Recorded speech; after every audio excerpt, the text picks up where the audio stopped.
Le professeur Yves Dufaux est un neurochirurgien éminent, reconnu nationalement. Il est membre titulaire de l'Académie nationale de neurochirurgie, membre associé de l'Académie de médecine, membre du Conseil national des universités de neurochirurgie.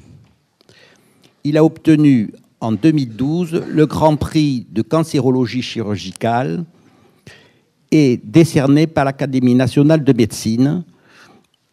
Le professeur Dufaux est reconnu également internationalement. En effet, il a été le plus jeune lauréat du prestigieux prix Herbert Olivecroda de l'Institut Karolinska de Stockholm et il est docteur honoris causa de plusieurs universités, Louvain, Messine, Saint-Gelais, etc. Hugues Dufaux est aussi un chercheur. En effet, il est directeur de l'équipe Plasticité cérébrale, cellules souches et tumeurs gliales à l'INSERM dans le cadre de l'Institut des neurosciences de Montpellier. L'Académie des sciences et lettres de Montpellier a indirectement, si je puis dire, reconnu la qualité de ses travaux puisque un de ses élèves, le docteur Igor Lima Maldonado, a obtenu le premier prix Sabatier d'Espérance qui récompense les travaux d'un jeune chercheur. Le professeur Hugues Dufaux est spécialiste de neurochirurgie éveillée, capable d'intervenir sur les tumeurs cérébrales à développement lent comme les gliomes de faible grade qu'il opère en routine depuis 20 ans.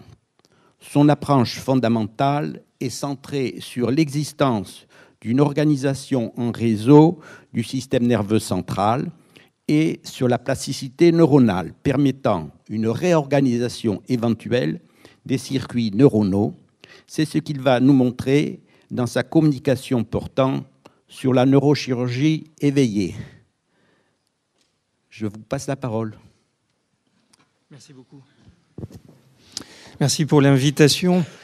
Je suis très heureux d'être ici et de ne pas vous expliquer pourquoi j'ai mis ce tableau de Modigliani, puisque tout le but, c'est d'essayer de comprendre comment fonctionne le système nerveux central, mais afin de mieux soigner les patients et pas de démystifier la créativité chez l'homme. En tout cas, ce sera mon introduction sur un plan conceptuel.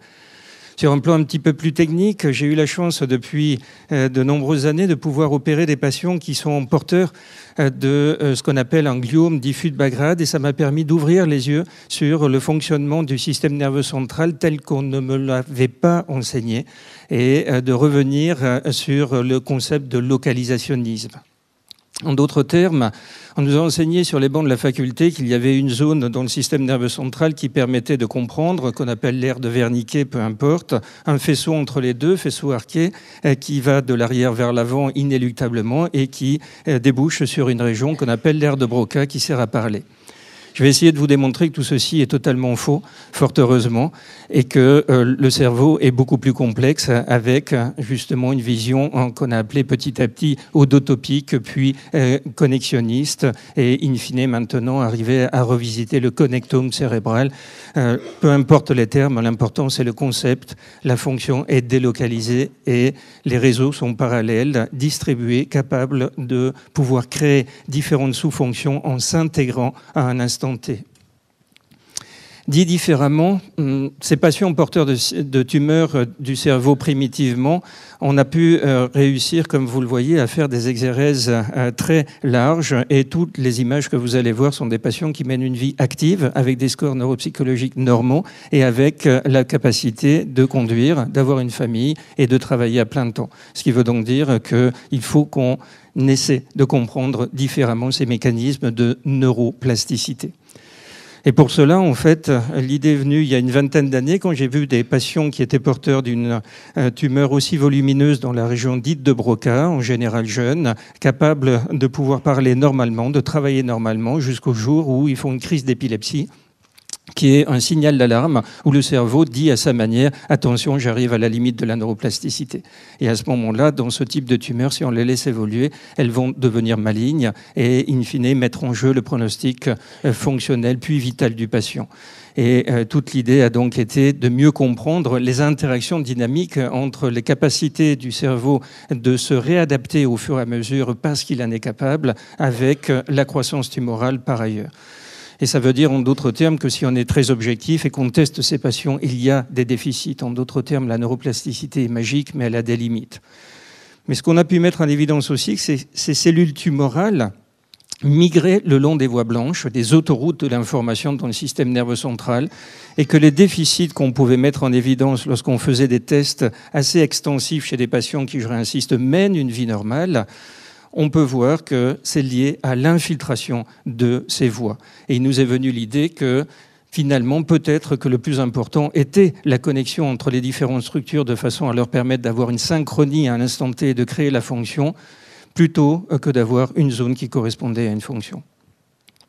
De fait, je vais passer très vite sur les aspects oncologiques, mais ce qu'a dit ce matin M.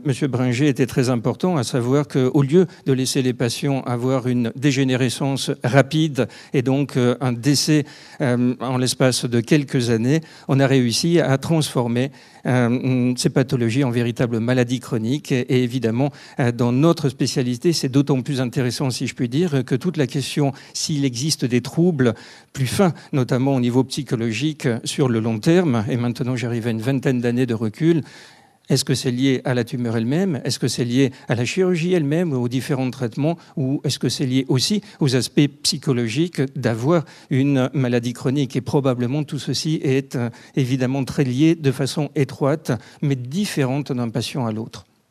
Je me contenterai pour vous donner les résultats en termes de survie, pour me concentrer un petit peu plus sur le système nerveux central. Il y a une étude toute récente qui a été publiée par des collègues norvégiens et que nous ne pouvions pas nous permettre de faire, où ils se sont contentés de faire des biopsies, en d'autres termes, de ne pas opérer les patients qui menaient une vie normale avec une crise d'épilepsie et porteurs de ce type de tumeur qu'on appelle les gliomes, comme je l'ai dit tout à l'heure. Dans notre série à l'échelon maintenant d'un consortium sur les gliomes de Bagdad que j'ai créé il y a une quinzaine d'années en France, la plus grosse série sur 1500 patients, parce que cette pathologie est relativement rare, vous pouvez voir qu'au lieu de 5 à 6 ans, la médiane de survie est de 15 ans. Ce qui veut donc dire qu'on a triplé la médiane de survie et ce n'est pas terminé, puisqu'à l'époque j'étais un tout petit peu trop jeune, donc j'ai vu encore un patient hier que j'ai opéré il y a 18 ans. On va continuer à les surveiller et évidemment à s'adapter au fait qu'il s'agit d'une maladie chronique. Et je rajouterai par rapport à ce qu'a dit M. Bringer, si je peux me le permettre, qu'il y a d'un côté évidemment tous les aspects de connaissance de la maladie, c'est un peu ce que je suis en train de vous dire, évidemment les aspects de connaissance de l'être humain lui-même, mais entre les deux, je suis sensible aussi au fait qu'il faut comprendre l'organe et qu'une même maladie chez un même patient, mais qui n'est pas développée au même niveau, va prendre des proportions totalement différentes, d'où la meilleure compréhension aussi du cerveau à l'échelon individuel. Et c'est bien pour ça qu'on est arrivé à une philosophie différente, à savoir faire de la chirurgie préventive chez un patient qui va bien pour en arriver à ce type d'ablation, comme vous le voyez, impressionnante, et pouvoir dire au patient, vous allez avoir, évidemment, le risque zéro n'existe pas, il faut humilité garder, 99% de chances de pouvoir retourner à une vie active en vous donnant la possibilité, jusqu'à preuve du contraire, de tripler l'espérance de vie chez vous.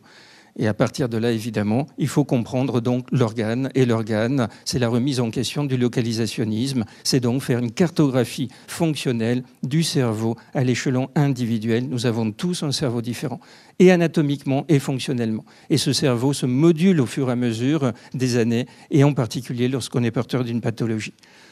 En d'autres termes, cette tumeur adore être localisée dans des zones qu'on appelle éloquente, à savoir fonctionnelle, dans une vision localisationniste, à savoir une région qui correspond à une fonction. Fort heureusement, c'est totalement faux et je pourrais évidemment passer des heures à vous expliquer ce qu'on a pu faire grâce au développement de l'imagerie fonctionnelle et au niveau également des patients au bloc opératoire. Mais en résumé, comme vous pouvez voir, le langage que je vous ai montré tout à l'heure est en fait en mosaïque distribué sur l'ensemble du système nerveux central, ce qui explique qu'on puisse enlever une région et que le patient puisse continuer à aller bien parce qu'il y a plusieurs réseaux capables de se compenser dans une certaine limite. En d'autres termes, quand vous avez une lésion et que cette lésion est responsable d'un déficit, le déficit n'est pas lié à la localisation, il est lié à une modification de l'ensemble de l'équilibre du réseau dans les deux hémisphères. Et ça paraît tellement évident qu'on n'en tient pas compte dans notre pratique quotidienne la plupart du temps. Ça veut dire que la plupart du temps, on dit a priori, je ne peux pas enlever cette tumeur parce que sinon je vais créer une aphasie. Et ça a été à la fois une bonne chose et une mauvaise chose que la technologie se développe. On parlait tout à l'heure d'IRM, et d'IRM notamment fonctionnel. On vous met dans ce même aimant dont parlait M. Bringer tout à l'heure, et cette fois-ci, on vous demande de faire un certain nombre de tests, et on peut voir s'activer les régions qui sont importantes dans ces réseaux. C'est la porte ouverte vers la meilleure compréhension des réseaux, et en recherche, c'est extraordinaire. C'est un outil didactique également qui est crucial. Par contre, à l'échelon individuel, ça n'a aucune valeur, parce que ce sont des biomathématiques derrière qui ne sont pas validables à l'échelon d'un patient donné et qui pourtant font d'une certaine manière office de réalité absolue auprès des neurochirurgiens à l'heure actuelle, expliquant pourquoi je reçois tous les jours en consultation, ou presque, des patients qui ne sont pas sélectionnés ailleurs pour l'intervention parce que l'imagerie fonctionnelle leur a dit « Attention, il y a une magnifique activation juste au contact de la tumeur, donc si je vous opère, vous serez aphasique ». Et la même chose est vraie également au niveau des fibres. L'imagerie fonctionnelle est capable de vous montrer des mouvements de molécules d'eau, en sachant que je vais aller beaucoup plus vite si je passe évidemment dans cette direction, dans cette pièce, plutôt que si je veux aller de façon transversale. Et on pense que c'est la réalité anatomique, alors qu'en fait, c'est une reconstruction biostatistique à partir de ces mouvements de molécules d'eau. En d'autres termes, je suis un peu critique, et il y a peu de temps à Boston, j'ai demandé à une vingtaine de collègues dans le monde de reconstruire le même faisceau moteur avec des données qui viennent de Montpellier. Comme vous pouvez voir, on n'a pas besoin d'être spécialiste pour voir que ce n'est pas du tout la même reconstruction. J'ai posé la question « qui je dois croire ?» La réponse a été « on ne sait pas ». Ça me va. Donc, je crois en la réalité, un peu comme Saint Thomas, le cerveau n'est pas un ordinateur créé ex nihilo à partir de silice, il existe déjà. À partir de là, il suffit de l'observer. Et la chance que j'ai eue, donc, ces 20 dernières années, c'est de pouvoir réveiller les patients au bloc opératoire avec des méthodes dont je ne vous parlerai pas parce qu'on a quand même fait des progrès, mais ça reste de la méthodologie. Et le plus important, c'est d'arriver à comprendre à l'échelon individuel quelle est la carte. Pour ça, on utilise des stimulations électriques. Le principe est très vieux puisqu'il a été popularisé par Penfield au Montreal Neurological Institute il y a déjà un siècle. Nous avons un neuropsychologue, un orthophoniste, un neurologue en face du patient et le patient est littéralement en train de faire un test neuropsychologique en temps réel au bloc opératoire. Et toute la question est finalement de sélectionner les tests parce qu'on dit souvent, vous faites bouger ou parler les patients, ça ne va pas plus loin. Je vais vous démontrer qu'on peut tout tester chez un patient au bloc opératoire et le perturber avec les stimulations électriques, non pas parce qu'on était au niveau de la zone qui correspond à la fonction, mais parce qu'on sert du désordre dans l'ensemble du réseau qui devrait être à ce moment-là sous tension, en synchronie avec différentes zones qui sont délocalisées dans le système nerveux central et que comme on perturbe l'ensemble, la fonction s'arrête. Et que c'est valable pour le langage, pour le mouvement, mais pour beaucoup d'autres choses. La question est plutôt, que veut dire la qualité de vie à l'échelon d'un patient? Et ça va dépendre de plein de choses, le travail, hobby, habitude. Pourquoi tester la sensibilité du quatrième doigt, finalement, même moi, je n'ai pas véritablement besoin, sauf peut-être un peu quand je joue du piano. En fait, dans cet exemple, parce que c'est une grande violoncelliste qui joue les salles Pleyel. Et que si, évidemment, elle perd cette sensibilité, elle perd la capacité d'être un premier soliste, elle perd la capacité de se faire plaisir, elle perd son travail, elle perd sa passion, et finalement, pour elle, la qualité de vie n'existe plus, alors qu'on peut dire que tous les scores neuropsychologiques sont normaux. Donc, nous n'avons pas la même qualité de vie d'un patient à l'autre. C'est pour ça qu'on m'a demandé de faire un schéma il y a quelques années. Beaucoup de visiteurs viennent toutes les semaines en disant on va faire une batterie en fonction de chaque localisation dans le cerveau. La réponse était Évidemment, ce schéma est inepte. Donc, si je l'ai publié, c'est juste pour faire avaler la pilule dans le deuxième diagramme en disant vous n'avez pas besoin d'être neurochirurgien pour comprendre que si on opère une tumeur ici, on va être au contact d'un faisceau qui sera, peu importe, un faisceau qui intervient dans le traitement sémantique de l'information. Si vous opérez dans cette région, vous serez au contact du faisceau à la fin. Si vous opérez dans cette région, vous serez au contact du même faisceau. En d'autres termes, la même fonction peut être perturbée indépendamment de la localisation à laquelle vous êtes en train d'opérer. Donc, on n'est plus dans une vision localisationniste. À partir de là, l'idée a été non plus d'enlever une tumeur dans le cerveau qui n'existe pas puisque c'est une maladie diffuse qui est devenue chronique, mais une partie du système nerveux central à l'échelon individuel, à l'instant T, qui n'est pas crucial pour la fonction. Plus on enlève, plus on aura une chance d'éviter la transformation maligne et de prolonger les médianes de survie. Mais plus on enlève, plus on en risque de créer des séquelles. Donc il faut s'arrêter au niveau à la fois de la surface et de la profondeur en respectant l'ensemble de la connectomie, la vision globale du réseau. Et ça, c'est devenu possible grâce justement à non seulement à l'échelon individuel la possibilité de mieux comprendre la carte, mais aussi de faire des cartes probabilistes en mettant tous les patients ensemble dans une sorte de template, comme on dit, à savoir X, Y, Z, où vous pouvez tous les patients, vous faites une carte probabiliste et vous en arrivez à la conclusion que l'aire de Broca n'existe pas. Et les neurologues sont forcés de l'accepter puisqu'on l'a publié l'année dernière dans le plus grand journal de neurologie.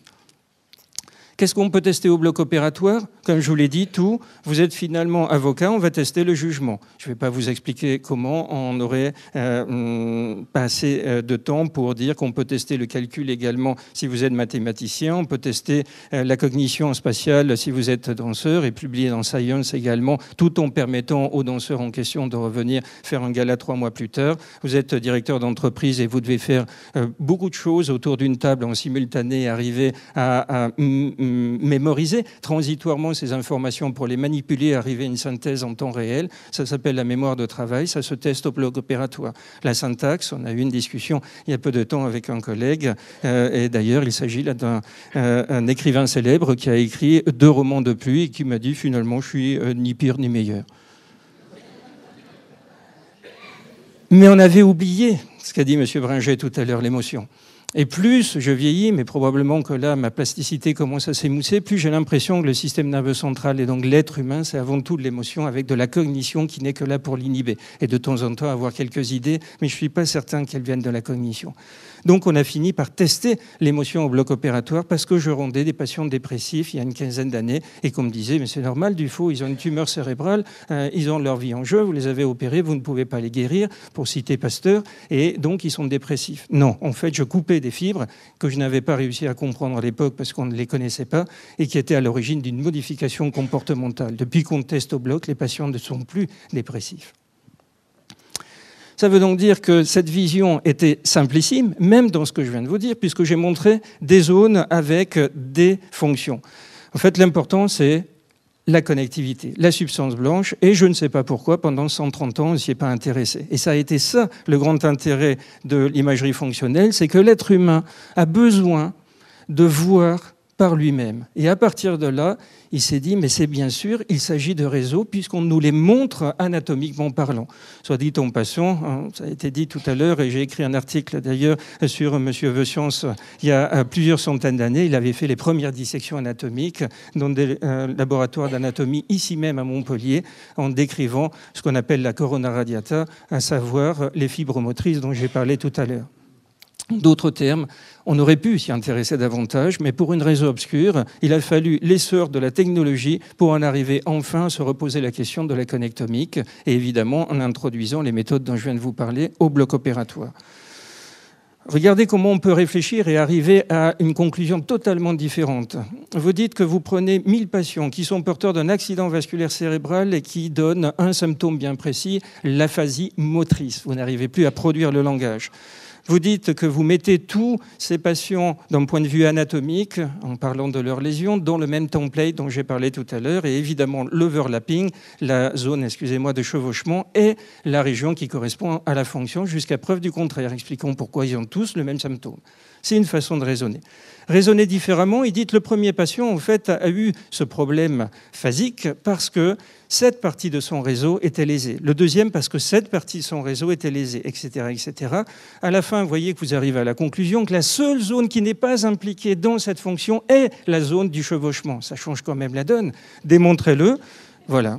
On enlève la région de Broca et le patient continue à parler. Je l'ai fait chez des centaines de patients, y compris des neurologues, au moins 2 qui continuent à s'occuper de leurs propres patients en étant convaincus que la neuroplasticité existe. À partir de là, l'important, c'est finalement de préserver la connectivité en grande partie. Le cortex est magique, il est capable, comme l'arbre que vous avez vu à l'introduction sur la diapositive inaugurale, d'avoir finalement un remodelage. Vous savez que vous pouvez couper des branchages d'arbustes et puis leur donner peu ou prou la forme que vous voulez. Il y a des limites, certes. Vous coupez le tronc principal, l'arbre n'y repoussera plus. C'est un peu la même chose dans le système nerveux central. C'est pour ça que tous les patients que vous voyez ici ont une vie normale, parce que cette région, peu importe, mais qui correspond aux fibres motrices, n'a pas été coupée. Or, c'est là qu'on fait les accidents vasculaires cérébraux quand on a un risque, malheureusement, de vieillir et que la nature n'est pas si bien faite que ça, puisque les vaisseaux qui vascularisent cette région-là ne peuvent pas être compensés. Ça veut dire que ça nous guette et qu'à partir de là, on ne récupérera pas. Si vous préservez juste cette zone, le patient va continuer à bouger normalement. Mais on s'est aperçu que bouger, et Philippe Couble en parlera 1000 fois mieux que moi, c'est pas simplement être hémiplégique ou pas, c'est contrôler son mouvement.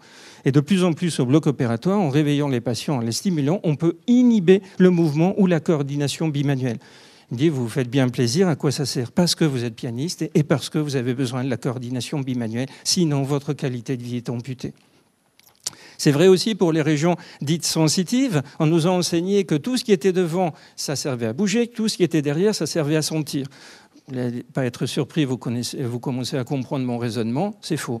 En fait, ce sont des réseaux entre les parties antérieures qui sont impliquées dans le contrôle du mouvement et la motricité, mais des parties postérieures également qui sont impliquées dans le retour sensitif, mais aussi le contrôle de mouvement. En d'autres termes, vous pouvez stimuler derrière et arrêter l'ensemble du réseau et le patient s'arrête façon statut de selle. On peut faire la même chose pour les voies visuelles, parce que si vous coupez complètement d'un côté, vous allez continuer à avoir 10 dixièmes, mais vous ne pouvez plus conduire selon la législation française en tout cas. Ce qui veut donc dire qu'évidemment, pour vous, votre patient va bien, il parle, il bouge. En fait, il vient de perdre une grande partie de sa vie, s'il était en l'occurrence chauffeur de taxi. Là, je sais bien que c'est le problème de passage de PC à Mac. Donc, c'est pour ça que je ne crois que modérément à la fiabilité de la technologie et j'essaie de ne pas en devenir dépendant.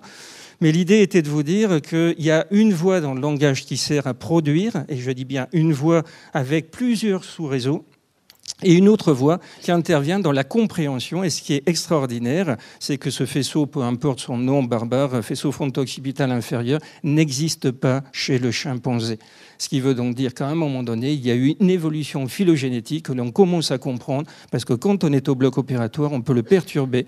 Et quand on le perturbe, ce n'est plus un problème de compréhension langagière, mais de compréhension non verbale. Par exemple, et des lunettes, et vous devez les associer évidemment à l'oreille ou à l'œil, et vous pouvez très bien parler. Le patient qui est polytechnicien à ce moment-là va vous dire avec l'oreille. Et il va vous expliquer pourquoi. C'est parce que vous posez les branches sur l'oreille, alors qu'en fait, évidemment, à ce moment-là, il a perdu la capacité de jugement et de compréhension non verbale. Ça nous rapproche de ce qu'on appelle la conscience noétique et la métacognition, la connaissance, la conscience de savoir ce que l'on sait. Et ce qui est extraordinaire, c'est que les patients se justifient. On a l'impression que c'est un faisceau typiquement humain. On ne peut jamais avoir tort. Et on explique toujours pourquoi, finalement, on est en train de dire une bêtise, mais qu'on a quand même raison. On peut découper d'autres faisceaux, si je puis dire. Et comment on fait quand même des lobectomies aussi extensives? Parce que ce n'est plus une région qui compense une autre région dans ce modèle. C'est même des sous-réseaux qui compensent d'autres sous-réseaux. Par exemple, ici, si vous voulez faire une lobectomie temporale, peu importe, mais il est facile de comprendre qu'il y a un faisceau qui amène jusqu'au lobe temporal, un autre qui repart vers la région frontale, et que vous pouvez le couper si vous préservez un faisceau qui est, lui, plus direct, et qui peut-être pourra, in fine, vous donnez quand même quelques petits troubles, notamment en termes de temps de réaction, mais qui vous permettra de continuer à mener une vie tout à fait active. En d'autres termes, le cerveau est sous-utilisé, comme vous le savez, et ça veut dire que certaines régions et certains réseaux ne sont pas activés comme on pourrait le faire de façon supramodale si on décidait d'aller plus loin dans la compréhension de soi. Ça veut dire qu'on est arrivé à proposer des nouveaux modèles, comme vous voyez, et évidemment, ce schéma est d'une simplicité abusive aussi, et tout ce que j'espère, c'est qu'il continuera à évoluer. Mais je me permets, par rapport à une discussion informelle qu'on a eue tout à l'heure, dans ce nouveau schéma dit du langage, on a parlé aussi des fonctions exécutives de contrôle, de la conscience noétique, ça veut dire d'autres choses que le langage pur et dur, phonologie, syntaxe, sémantique. En d'autres termes, je ne sais pas où s'arrête le langage et où commence la cognition et l'émotion, et tout ceci est beaucoup plus intégré que ce qu'on voudrait bien croire. Juste pour terminer, j'aimerais vous montrer quelques exemples de la magie du cerveau, à savoir, quand on a une lésion, il peut être compensé par non seulement les zones autour de la lésion, mais aussi par l'autre côté. Il faut voir l'ensemble du circuit et pas une région, une localisation, un hémisphère. Ça nous permet ainsi de voir qu'au bloc opératoire, pendant qu'on est en train d'enlever encore une fois, une partie du système nerveux central infiltrée par une maladie chronique et pas une boule dans le cerveau, on peut voir une réorganisation des cartes chez le même patient en l'espace d'1 heure. Ça veut dire que le cerveau est magique et qu'il se réorganise en temps réel pour arriver à compenser. Et que là, j'aime bien l'imagerie fonctionnelle parce que, évidemment, elle est porteuse d'une erreur, mais si vous reproduisez de façon non invasive avant et après, ce qu'on ne peut pas faire pour un accident vasculaire cérébral, parce que par définition, on ne sait pas quand on le fera. Tandis qu'on sait qu'on va aller au bloc lundi matin à 8 h et que le patient aura son IRM fonctionnel avant et après. Et qu'est-ce qu'on va voir? Qu'il y a une réorganisation des réseaux avant et après, expliquant comment le patient a pu compenser non seulement la tumeur, puisqu'il était bien avant, mais l'intervention chirurgicale elle-même. Ça veut dire qu'on a même réussi à faire en sorte que certains patients, dans le cadre d'une maladie chronique qui est le gliome, soient opérés une première fois, qu'on n'enlève pas tout pour préserver la fonction et que des années plus tard, on voit que son cerveau s'est réorganisé. Regardez, c'est sa même imagerie fonctionnelle. Il a plus recruté l'autre côté et surtout cette activation qui n'était peut-être pas complètement la réalité, mais en tout cas a sauté d'un sillon à l'autre. C'est pour ça qu'on l'a réveillé pour vérifier et c'était le cas. En d'autres termes, ici, on a enlevé ce qu'on appelle l'encoche de la main. Ça veut dire que le patient devrait être paralysé. Elle est guitariste, elle vient de sortir un album. Voilà tout ce qu'on peut faire dans le cadre donc, des aires dites du langage, mais vous voyez que c'est plus des réseaux qui commencent véritablement à se dessiner. D'ailleurs, pour la petite histoire, il y avait un certain Pierre-Marie, dont le nom est un petit peu tombé dans l'oubli, c'est dommage, parce qu'il avait proposé il y a déjà un siècle le quadrilatère de Pierre-Marie et qui avait expliqué dans un magnifique pamphlet à Broca qu'il avait tort. On peut même arriver à ce genre, entre guillemets, d'énormité. Vous avez des autoroutes entre les deux hémisphères qu'on appelle le cœur calleux. Et cette patiente, décidément, oui, j'aime bien l'art, a réussi à jouer le concerto pour piano et orchestre de Rachmaninoff en public 3 mois plus tard. Et l'impresario m'a dit qu'elle avait mieux joué. En fait, j'avais fait une erreur quelque part à l'époque. C'est que je n'avais pas tenu compte des aspects émotionnels et que je l'ai désinhibé. Mais il se trouve que dans son art à elle, cette qualité de vie a plutôt bénéficié de cette erreur que j'ai faite par mes connaissances. Ce qui veut donc dire qu'on peut en arriver, comme vous voyez, à des lobectomies frontales extensives. Et je reviens à la diapositive initiale, mais maintenant vous comprenez sûrement mieux le cheminement. Et ce n'est pas du tout, à un moment donné, on décide d'opérer un patient parce qu'il y a une tumeur, point. On verra bien ce qui se passe derrière.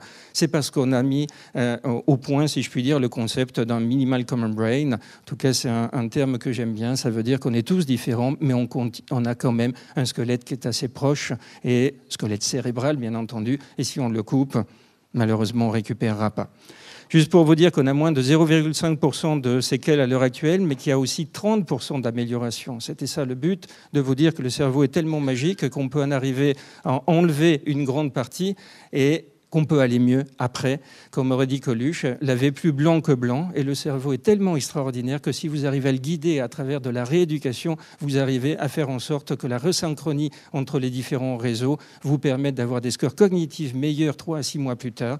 et pas forcément d'ailleurs une philosophie qui est moins bonne non plus. Je n'oublie pas le patient lui-même. En plus de l'espérance de vie, je réinsiste qu'on a doublé, voire triplé, d'où on en arrive à quelques énormités peut-être, mais on est en train de se poser la question d'IRM, de dépistage précoce. Je veux dire, se poser la question, on a quand même publié dans un des plus grands journaux de cancérologie à l'heure actuelle, en cancer, ça montre que si on le fait aussi pour un sein, peut-être qu'on peut commencer à le faire pour le cerveau. Pourquoi ? Parce que plus on enlève, plus on arrivera à permettre aux patients de pouvoir vivre longtemps et pas en dépit d'une mauvaise qualité de vie basée sur la meilleure compréhension de cette connectomique. Si je puis me permettre, j'aurai 3 diapositives ou 4 de plus, et encore un. Je crois définitivement au translationnel, ce qui me pose d'ailleurs un problème parce que j'ai vraiment appris à disséquer. Je commence à pouvoir m'investir pas mal dans les méthodes d'imagerie fonctionnelle puisque j'ai eu la chance d'être formé en PhD dans ce domaine par un des grands ce monde, Bernard Mazoyer, que je salue. Évidemment, on a développé de plus en plus cette méthodologie qui en fait, comme vous commencez à le comprendre, plus une philosophie. Mais je n'arrive pas à comprendre les biostatistiques. C'est trop compliqué pour moi. Et c'est dommage parce que justement, le système est tellement complexe qu'on est aussi forcé d'en passer par là.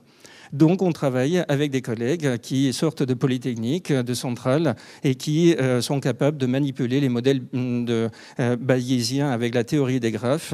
Et en d'autres termes, qui vous montrent que par rapport, en termes de connectivité à des volontaires 5, vous voyez quand un patient a une tumeur et qu'on l'opère, on modifie cette connectivité sur l'ensemble des 2 hémisphères. Et ça devient extraordinaire parce qu'on l'applique au langage.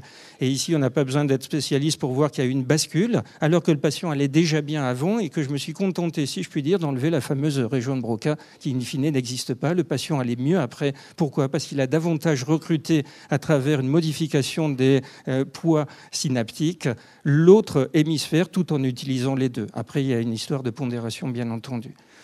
Et que ceci, on commence à pouvoir l'anticiper à l'échelon individuel, mais que ça ne suffit pas si on n'arrive pas à mieux comprendre les aspects émotionnels. Ça devient un petit peu plus subjectif. Donc je terminerai là-dessus pour vous dire qu'au bloc opératoire maintenant, on est capable de pouvoir tester l'empathie, à savoir la capacité justement de se mettre à la place d'autrui. Peut-être que ça pourrait être utile de mieux connaître ces modèles pour mieux former certains étudiants qui étaient du mauvais côté de la courbe de Gauss et faire en sorte qu'ils deviennent un tout petit peu plus à même de pouvoir manipuler le principe de la théorie de l'esprit.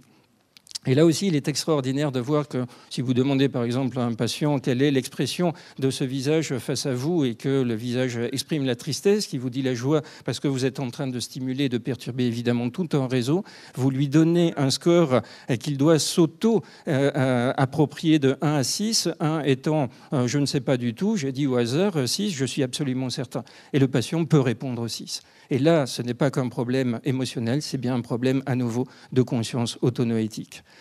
Pour faire très simple, une histoire qui est assez complexe, on a pu mettre en évidence, ce n'est que le début, qu'il y avait au moins 2 sous-réseaux qui intervenaient dans ce qu'on a appelé la mentalisation, à savoir le niveau qui est de la théorie de l'esprit, le bas niveau, simplement percevoir l'émotion d'autrui, et le haut niveau qui est l'attribution des intentions. Si on a envie de rêver un petit peu et de dire qu'on pourrait dissocier mentalement ces 2 réseaux en ayant le premier qui ne fonctionne pas bien et le deuxième qui surcompense, ça pourrait expliquer l'autisme. Donc ça veut dire qu'on va commencer de plus en plus à se rapprocher des problèmes de dysfonctionnement, d'introspection et de conscience de soi, et que maintenant je peux arriver au bloc opératoire dans certaines régions évidemment impliquées dans un réseau complexe et de dire avant de stimuler sans que personne ne l'entende pour rester en double aveugle, je vais déconnecter le patient de la réalité. Et c'est magique quand le patient dit je suis en train de me perdre moi-même, je continue à avoir conscience de ce que je suis mais plus de l'espace environnant, ou bien je suis dans un rêve éveillé et je ne sais plus si tout est réel ou pas. Vous arrêtez la stimulation, instantanément il se reconnecte. En d'autres termes, ceci nous permet d'aller plus loin que le langage et d'élaborer des nouveaux modèles de cognition, mais aussi de mentalisation, évidemment de langage, de motricité et d'action in fine, pour insister sur le fait que chacune de ces flèches, contrairement à ce que je vous avais montré au début, est bilatérale. C'est la synchronie de plusieurs zones corticales qui, à un moment donné, donnera une sous-fonction bien précise, et que l'intégration de ces fonctions sera basée sur une réalité anatomique que l'on continue à disséquer dans ce même laboratoire des siècles plus tard, à savoir tous les modèles cognitifs en tout cas, devraient être contraints, à mon sens, par la réalité anatomique, ce qui les simplifierait énormément, parce qu'il est très simple aussi pour faire de belles publications de dire que cette zone est connectée à celle-ci, qu'ils demandent aux anatomistes, et on pourra leur dire non, c'est pas connecté. Donc, il faut chercher un relais intermédiaire. On a publié tout récemment la première carte jamais démontrée de la fonction de la substance blanche au bloc opératoire. Évidemment, ça veut dire donc de cette connexion entre différents réseaux. Et nous allons voir si cet article va définitivement être accepté, qui parle cette fois-ci des capacités de plasticité, bien indépendamment de chirurgie cérébrale, et qui peut être un outil majeur en neurologie, à savoir si un patient va récupérer après une lésion, que ce soit un accident vasculaire cérébral ou une tumeur cérébrale. Ma conclusion sera que si on rêve un petit peu, on pourrait commencer à aller vers le Brain-Computer Interface pour restaurer la fonction dans le sens de l'aphasie, puisque je me suis un peu plus centré sur le langage aujourd'hui. Et il suffit de penser qu'on peut avoir une lésion dans un réseau bien spécifique qu'on appelle peu importe, mais histoire de vous dire qu'on comprend tout à fait ce que l'on dit, la partie latérale du faisceau longitudinal supérieur qui va déconnecter deux parties intervenant dans l'articulation, et qu'il suffit d'avoir A et B qui soient toujours corticalement fonctionnels pour arriver à resynchroniser par l'extérieur, alors que le câble par l'intérieur est coupé. Et ça, c'est une nouvelle façon de voir le BCI aussi, qui n'est pas juste je plante une électrode et on verra bien si les mathématiciens arrivent à résoudre le modèle inverse, ce qui est quasiment impossible. Je conclurai sur le fait que, effectivement, si on doit mieux comprendre les maladies, je continue à penser qu'on doit mieux comprendre l'organe de façon à mieux soigner le patient. Merci beaucoup.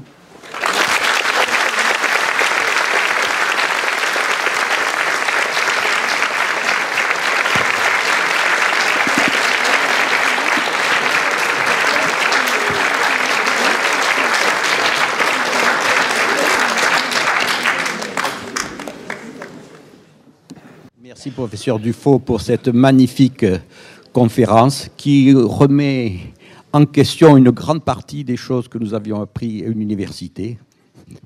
L'air de Broca n'existe pas. Bon, on s'y fera.